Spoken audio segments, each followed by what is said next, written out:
back in July. I don't think it's stuck. So it's a time of recovering prices in that area. And same thing with the dimers or the amine side. The specialty amines are directly related to crude oil and directly related to supply and demand. And some of them are pretty specialty and can command some pretty good prices. So, in the last 12 to 18 months, I think these are things that are pricing is moving back up. Costs of raw materials are moving up, and that will impact polyamide.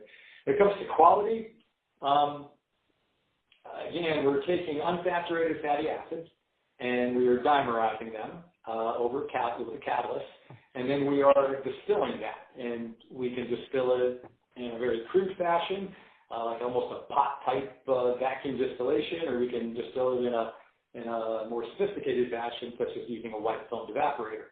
And this is what starts to separate dimer quality, the quality of the base raw material fatty acid being used, and the quality of that separation when we're done. Third component is, are we going to treat the dimer downstream of distillation, aka are we going to hydrogenate or purify the dimer even further? So because we're based on natural products, my dimer and your dimer, although we're trying to make the same thing, will often have differences. As a polyamide manufacturer, if you're switching from dimer A to dimer B, you literally go back in the lab and adjust your formulations based on the different molecular weights and purities of those different dimers. That being said,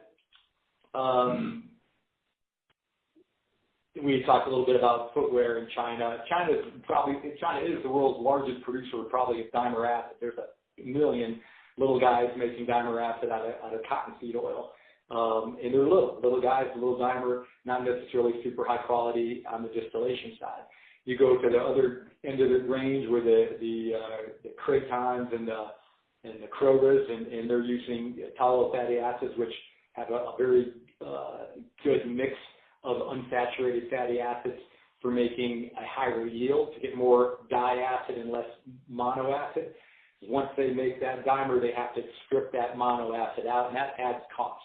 If you get a higher conversion of fatty acid, monofatty acid to difatty acid, and less of the resulting material that you just call in industry monomer, then you're going to make more money. The monomer has to go into other end uses, and the big guys have built markets around consuming monomer as well. But I think monomer is always something, it's a byproduct of the tall oil fatty acid dimerization process that has to be dealt with. All that being said, when it comes fast forward to hot melt polyamide, we mentioned some of those properties of polyamides earlier that were really important, such as thermal stability, color stability in many applications. Those things come from having a very, and just control of the reaction, control of molecular weight, build, and viscosity in the reactor. Those things are proportional to the purity of the dimer as well as the amount of residual unsaturation in the dimer. So again, you're using unsaturation in the fatty acid to make the two fatty acid molecules to dimerize. When you're done, you pull out your monomeric fatty acid that's left over, and you would ideally have a completely saturated diacid. That would make it very color stable and very thermally stable. Depending on the application, we may have to go one step further and actually hydrogenate the dimer acid. And that's very expensive, obviously, when we do that. And then we have an extremely stable diacid. And usually in hot melt adhesive manufacturing, we don't have to go to that additional high-cost step because we can get sufficient thermal stability and color stability. So for the really high molecular weight stuff, you tend to see the use of higher purity white film evaporator manufactured dimer acids from large dimer acid manufacturers.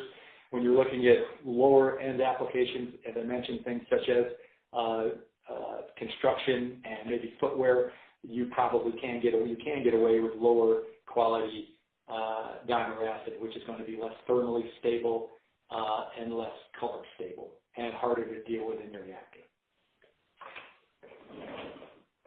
Okay. Any questions on that, or am I going too fast? No, I think that was good.